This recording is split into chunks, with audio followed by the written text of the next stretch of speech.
ഒരു അയ്യപ്പ സംഗമമൊക്കെ നടത്താൻ എന്ത് ചെലവ് വരുന്നാണ്? കല്ലും മുള്ളും കാലിക്കുമെത്ത. രാജസ്ഥാനിൽ നിന്ന് കല്ല് മുള്ളു എന്നിവ ഇറക്കിയതിന് 1,30,00,000.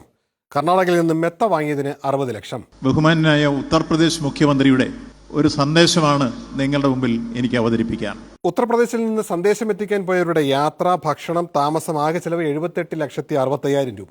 മറ്റൊരു മെസ്സേജ് ബഹുമാന്യനായ തമിഴ്നാട് മുഖ്യമന്ത്രി ശ്രീ എം കെ സ്റ്റാലിൻ്റെതാണ്. ചെന്നൈയിൽ നിന്ന് സന്ദേശം എത്തിക്കാൻ 20 ലക്ഷം. നിസ്സാരം.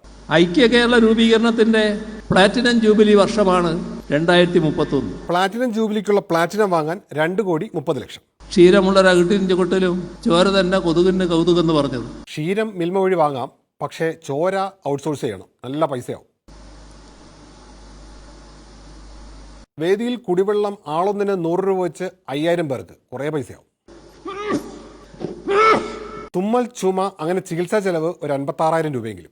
ഭഗവത്ഗീതയുടെ 12ാം അധ്യായത്തിൽ ഭഗവത്ഗീത കോപ്പി ഒന്നിന് 10,000 രൂപ. തത്വമസി ഉപനിഷത്ത് വചനമാണ്. ഇങ്ങനത്തെ ചെലവ് വല്ലതും വിമർശിക്കുന്നവർക്ക് അറിയണോ? സ്വാമിയേ ശരണമയ്യപ്പ.